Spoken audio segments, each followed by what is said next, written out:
इस बड़े industrial city का एक डार्क साइड भी है। India's Silicon Valley, Bengaluru is grappling with one of its worst water crises. Government के नल खुले हैं तो खुले हैं, कुएं गंदे हो रहे तो हो रहे हैं, नदियां गंदी हो रही है तो हो रही है, टैंकरों का पानी पैसा देकर खरीदना पड़ रहा है। हाउसिंग प्रोजेक्ट्स में ये मैंडेटरी है कि यार हम 100 रुपए भेजते हैं, लेकिन नागरिक के सर्विसेज में या उसके जेब में सिर्फ 15 से 20 रुपए ही पहुंचता है। आज हम बात करेंगे कि बेंगलुरु का जल संकट कितना गंभीर हो गया है कि शहर को कभी भी डे जीरो के कगार पे लाके खड़ा कर सकता है, और दूसरी तरफ कैसे पहली ही बारिश में बेंगलुरु में बाढ़ आ गया है और कैसे एआई बेस्ड मॉनिटरिंग सिस्टम इस संकट से उभारने पे हेल्प करेगा और सिविल इंजीनियर्स का क्या रोल होता है इस पूरे इकोसिस्टम को ऑपरेट करने पे। They are suffering for water for long, like almost 2 to 3 months. There's no rain, there's no water, and they're not providing even the BWSSB tanker also. On the first day of rainfall, 33 locations in Bengaluru were waterlogged. Bharat की silicon valley कही जाने वाली बेंगलुरु इस वक्त बूंद बूंद के लिए तरस रही है। 500 MLD ನೀರನ್ನು ಕೊರತೆ ಇದೆ. ಒಟ್ಟು 2600 MLD ನೀರು ಬೇಕು. 18 अप्रैल को कर्नाटका के मुख्यमंत्री ने कहा कि बेंगलुरु में 500 मिलियन लीटर पानी की कमी हो रही है रोजाना, जो कि इसके सप्लाई का 1/5 पार्ट होता है। और साथ ही साथ कर्नाटका के उप मुख्यमंत्री ने कहा कि बेंगलुरु में 50% से ज्यादा बोरवेल सूख चुके हैं। 270 taluks have been dried. More than 3,000 borewells have been dried in Bangalore. Bengaluru water supply और सीवरेज बोर्ड ने घोषणा किया है कि शहर में जल संकट से निपटने के लिए AI system, artificial intelligence system का ग्राउंड वाटर मॉनिटरिंग सिस्टम में यूज किया जाएगा, जिससे कि तय किया जाएगा कि जिस घर में जितनी जरूरत है उतना ही पानी पहुंचे, जिस कॉर्पोरेट को, जिस इंडस्ट्री को जितना जरूरत है उतना ही पानी पहुंचे, उस क्वालिटी का पानी पहुंचे। और ये बनाया है Indian institute of science, central ground water board और कर्नाटका ग्राउंड अथॉरिटी के साइंटिस्ट ने के साथ मिलके ये डेवलपमेंट किया है। इस नए सिस्टम का उद्देश्य है कि शहर में ग्राउंड वाटर लेवल को बेहतर तरीके से मॉनिटर करने के लिए और मैनेज करने के लिए इस एआई सिस्टम का यूज किया जाएगा। लेकिन ये नौबत आई ही क्यों, जो कि इतनी गंभीर है कि लोग शहर छोड़ने के लिए मजबूर हैं। ये वीडियो में हम हर एक मुद्दे को बात करेंगे कि कैसे वाटर क्राइसिस आता है, कैसे शहर इससे निपटता है और क्या क्या चैलेंजेस देखना पड़ता है, झेलना पड़ता है वहां के शहर वासियों को, और सिविल इंजीनियर का इस पूरे मुहिम में क्या योगदान होता है। बेंगलुरु, जिसे हम आईटी हब कहते हैं, इंडिया का सिलिकॉन वैली कहते हैं, जहां यह तय है कि हर दिन एक नया स्टार्टअप की बुनियाद रखी जा रही है, लेकिन इस आईटी हब का, इस बड़े इंडस्ट्रियल सिटी का एक डार्क साइड भी है। वीडियो में आगे बढ़ने से पहले आप सभी ने बहुत बार पूछा है कि सिविल गुरुजी किस टाइप का ट्रेनिंग प्रोवाइड करता है। तो सबसे पहले सिविल गुरुजी 60 डेज का ट्रेनिंग प्रोवाइड करता है, जिसमें बिल्डिंग का estimation, BBS, quantity survey, surveying, highway का एस्टिमेशन और साथ ही साथ बिलिंग वर्क भी सिखाया जाता है, जो कि पूरी तरीके से ये इंश्योर करता है कि आप एक इंडस्ट्री रेडी सिविल इंजीनियर बन सके। और यही नहीं, यदि आप अपना करियर ग्रो करना चाहते हैं तो सिविल गुरुजी अपने फीस का 65% फीस आपके प्लेसमेंट के बाद चार्ज करता है। जब आपकी जॉब लगती है तब आप अपना ट्रेनिंग का 65% फीस पे करते हैं। और आज सिविल गुरुजी सक्सेसफुली 15 स्टेट में 21 ब्रांच के साथ अवेलेबल है। हो सकता है आपके नियर शहर पे सिविल गुरुजी अवेलेबल होगा। कॉल करो 9111001234 पे और पता करो कौन से बैच में सीट वैकेंट है, जिसमें आप ज्वाइन करके अपने करियर पे एक नई मुकाम पा सकते हैं। चलते हैं टॉपिक की ओर। कर्नाटका शहर ने स्थिति की गंभीरता को समझते हुए जल संकट से निपटने के लिए हर एक तरीके से हाथ पांव मार रही है। A total of 556 crore rupees has been allocated, with each MLA representing Bengaluru being allotted 10 crore rupees to address water scarcity in their respective constituencies. उन्होंने वाटर अवेलेबिलिटी और डिस्ट्रीब्यूशन को और बेहतर बनाने के लिए 556 करोड़ रुपए अलॉट किए हैं, और साथ ही बेंगलुरु के हर एक एमएलए को यह सुनिश्चित किया गया है कि आपके क्षेत्र में पानी की जो संकट है उसे निपटने के लिए जो मुमकिन प्रयास हो वो करो। लेकिन हमारे देश के एक प्रधानमंत्री ने कभी कहा था कि दिल्ली से 1 रुपया निकलता है, गांव जाते जाते 15 पैसा हो जाता है। कहीं ये नेहरू जी की द्वारा कही गई एक बात की तरह ना हो जाए कि यार हम 100 रुपए भेजते हैं, लेकिन नागरिक के सर्विसेज में या उसके जेब में सिर्फ 15 से 20 रुपए ही पहुंचता है। आपका क्या कहना है इस पूरे प्रोसेस में, नीचे कमेंट करके जरूर बताओ, क्योंकि अब पॉलिटिक्स तो हर घर की नहीं हर व्यक्ति की बात हो गई है। इस पानी सप्लाई के प्रोसेस को मैनेज करने के लिए Bengaluru water supply and sewerage board forcefully announce किया है कि जितनी बड़ी पार्टीज हैं जो पानी सबसे ज्यादा कंज्यूम करती हैं उनको 20% पानी कम प्रोवाइड किया जाएगा। कम प्रोवाइड करने का बहुत सारे रीजन हो सकते हैं कि पानी कम जाएगा तो उनका प्रोडक्शन कम होगा, उनकी सर्विसेज कम होगी, जॉब लॉस का भी सामना देखना पड़ सकता है, जो कि आगे अपन मुद्दे पे और डिटेल में बात करेंगे। और ये 20% पानी रेसिडेंशियल एरिया तक पहुंचाया जाएगा जिससे कि इस पानी वाटर सिस्टम सप्लाई को मैनेज किया जा सके। आज बेंगलुरु को लगभग रोजाना 1450 मिलियन लीटर पानी सप्लाई हो रहा है, लेकिन इनका डिमांड लगभग 2000 मिलियन लीटर पर डे से भी ज्यादा है। मतलब सप्लाई और डिमांड में एक बहुत बड़ा गैप है। लेकिन एक समय था जब बेंगलुरु सिटी को लेक ऑफ सिटी भी कहा जाता था। 1960 तक बेंगलुरु में लगभग 260 लेक से ज्यादा थे। ये लेक्स नेचुरली इकोसिस्टम का हिस्सा था जिससे कि सिटी का क्लाइमेट बैलेंस और सिस्टमाइज्ड हो रहता था, जैसे कि हर घर तक पानी पहुंच भी रहा था, वाटर लेवल रिचार्ज भी हो रहा था और कोई भी बोर नहीं सूख रहा था।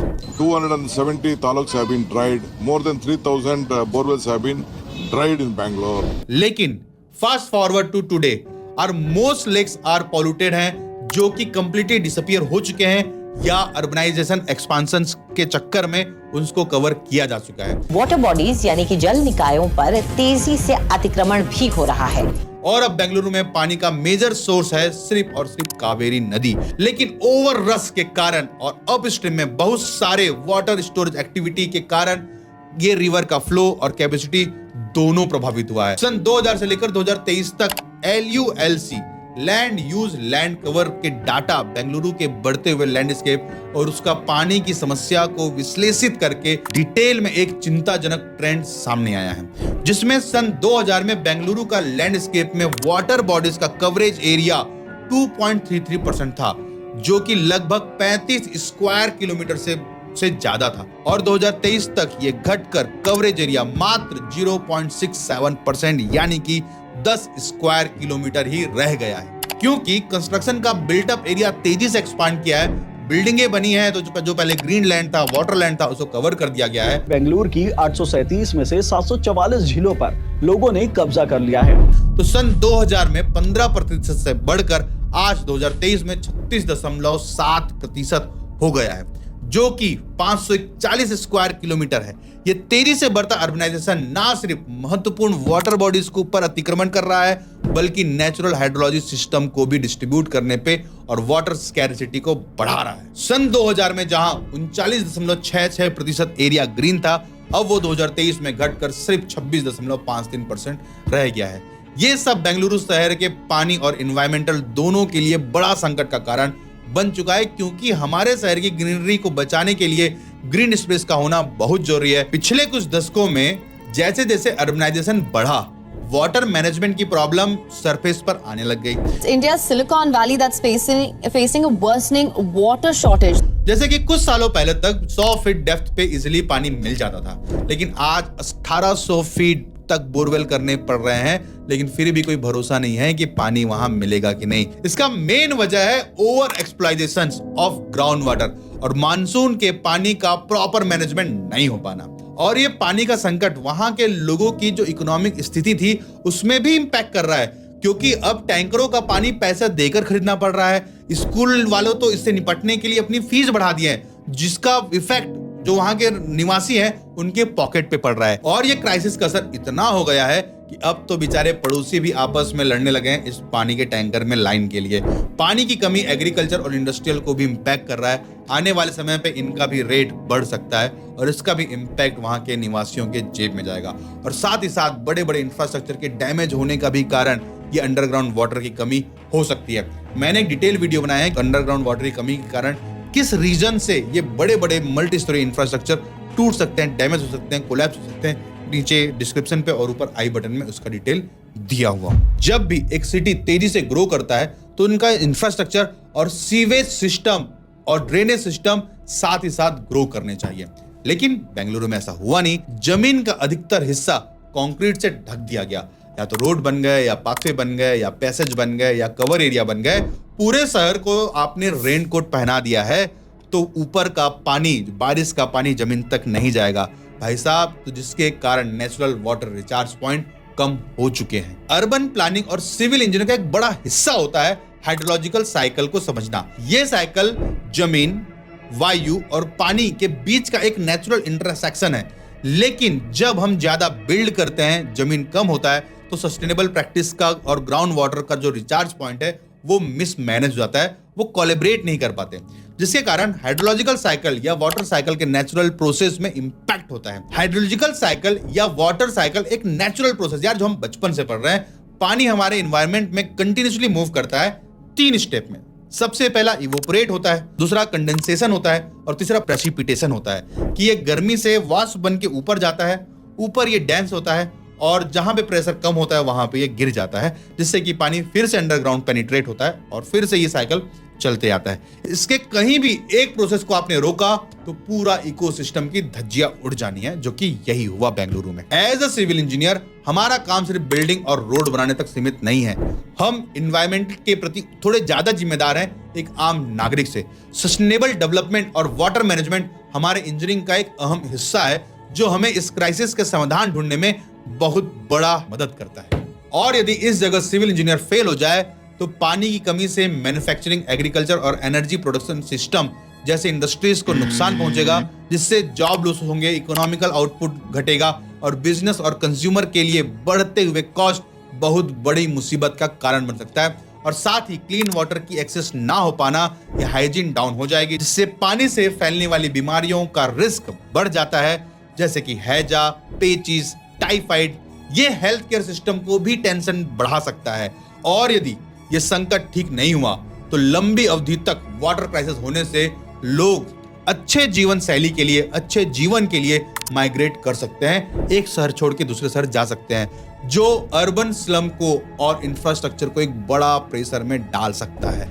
Some techies working in MNCs have started leaving Bengaluru to go back to their hometowns, and others are urging the Chief Minister to in fact mandate work from home for companies in Karnataka. According to reports, some are even going to Mysuru to seek relief. आपने बहुत से movie में, documentary में ये सब देखा होगा, लेकिन कभी खुद पे महसूस नहीं हुआ, खुद पे बीती नहीं ये बातें, तो समझ नहीं आया। ये अब बेंगलुरु वासियों को समझ आ रहा होगा, क्योंकि हर इंसान को रोजाना 110 लीटर से 120 लीटर तक का पानी जरूरत होता है, जिसमें पीने, नहाने, धोने, साफ सफाई और हर एक सिंचाई के लिए जरूरत होता है। और ये मिनिमम रिक्वायरमेंट है किसी भी बड़े हेल्थ इशू से बचने के लिए, क्लीन वाटर। सिर्फ बेंगलुरु ही नहीं है वाटर क्राइसिस में, पूरे वर्ल्ड के बहुत से शहरों में ये प्रॉब्लम पहले भी आ चुका है, जिसे डे 0 बोला जा रहा है। मतलब कि नेक्स्ट डे के लिए पानी अवेलेबल नहीं है और इन शहरों ने कुछ उसके सॉल्यूशंस भी अपनाए हैं। देखते हैं क्या।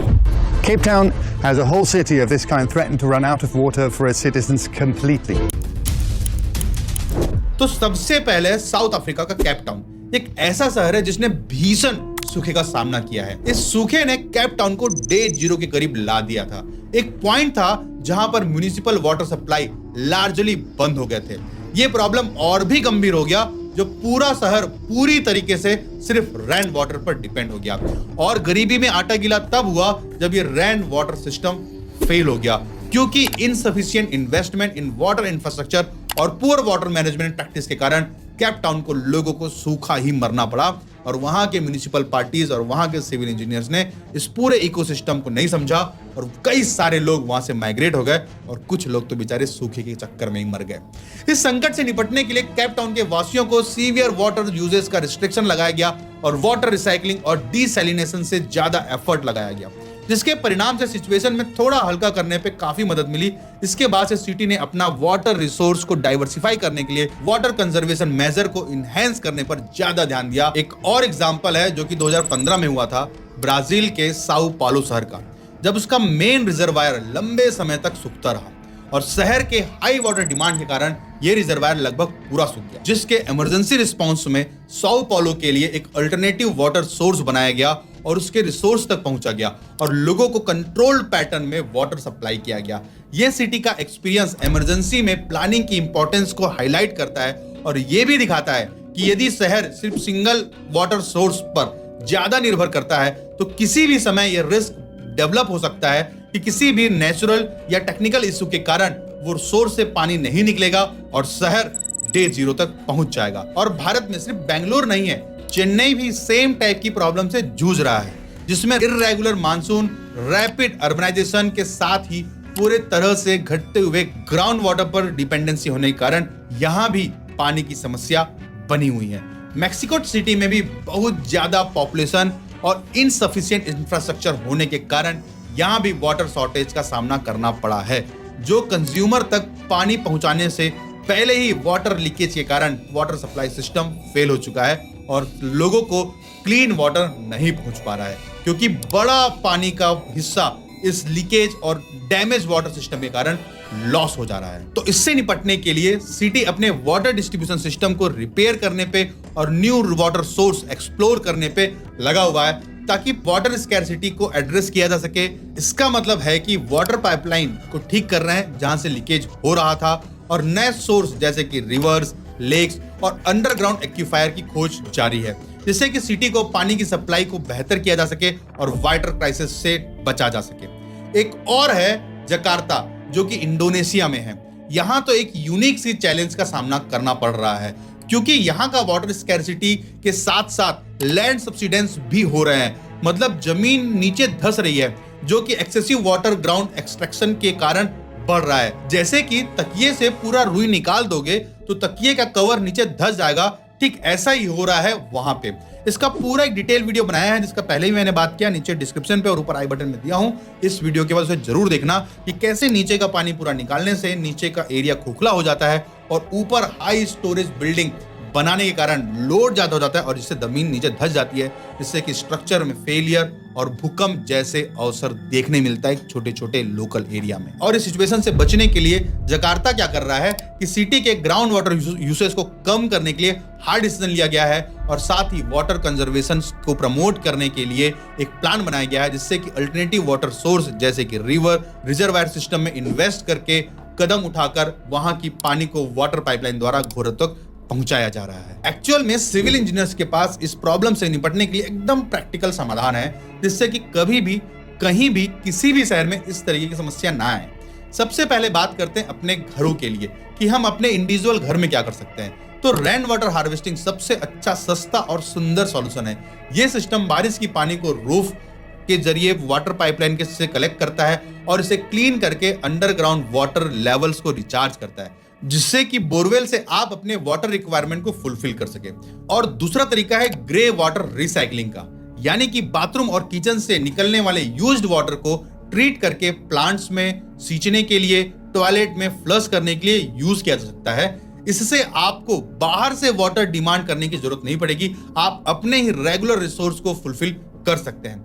तीसरा तरीका है टैप एरिएटर्स लगाने का, जो कि आपके नल पे, एग्जिस्टिंग नल पे लगाया जाता है और ये वाटर फ्लो को कंट्रोल करके पानी को स्प्रेड करता है, जिससे कि ज्यादा एरिया कवर करता है कम पानी।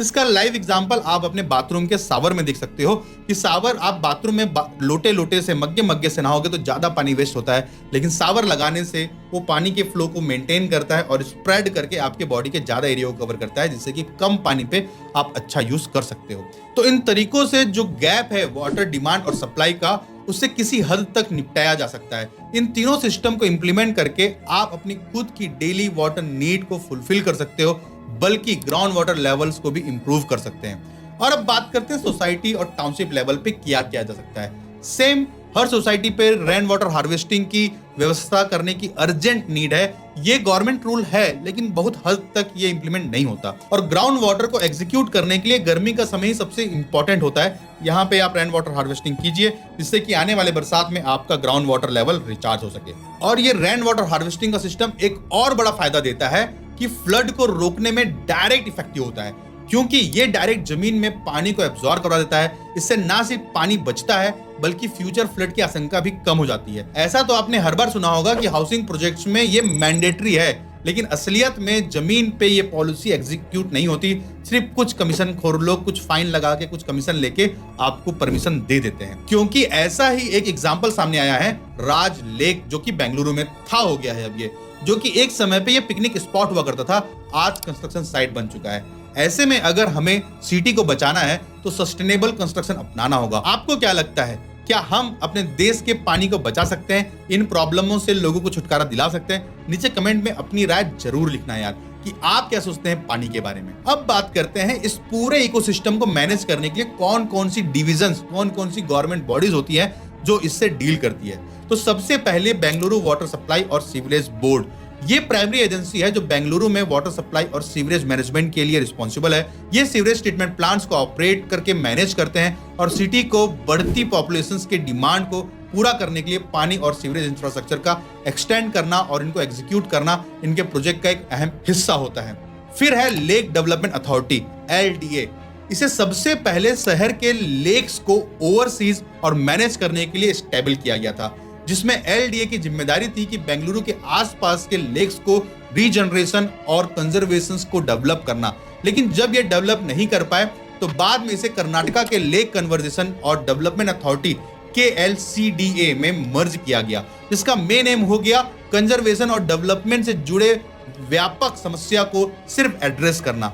और जब ये भी इनसे परफॉर्म नहीं हुआ तो बाद में इसे कर्नाटका टैंक कंजर्वेशन और डेवलपमेंट अथॉरिटी में रिप्लेस कर दिया गया। मतलब लेक से हटाकर अब टैंक सुधारो अभियान चालू हुआ। इसीलिए तो आपको हर जगह सुनने मिल रहा होगा प्राइवेटाइजेशन, कि गवर्नमेंट बॉडीज को उठा के प्राइवेट कर दिया जा रहा है। क्यों? क्योंकि गवर्नमेंट में जाने के बाद आदमी काम करने पे ध्यान नहीं देता, क्योंकि उनकी सैलरी काम करने से नहीं बनती, जॉब पोस्ट से बनती है। लेकिन प्राइवेट में काम करने से ही जॉब पोस्ट मिलता है, जिससे कि वो अपने काम को और अच्छे बेहतर तरीके से करने के लिए जुझारू होते हैं, क्योंकि वहां पे प्रॉफिट लॉस का मैटर होता है। अब एक तीसरी बॉडी भी है जो कि Karnataka state pollution control board, KSPCB, जो कि डायरेक्टली इन्वॉल्व नहीं होता है इस वाटर सप्लाई सिस्टम में, लेकिन KSPCB आमतौर पर वाटर बॉडीज में पॉल्यूशन लेवल को मॉनिटर और कंट्रोल करने पे इंपॉर्टेंट रोल प्ले करता है, जिससे लेक्स भी शामिल है जो बेंगलुरु के वाटर सिस्टम को एक महत्वपूर्ण हिस्सा दिए गए हैं। और इस बॉडी ने भी अपना काम नहीं किया, जिससे आज बेंगलुरु डे जीरो के कगार पर खड़ा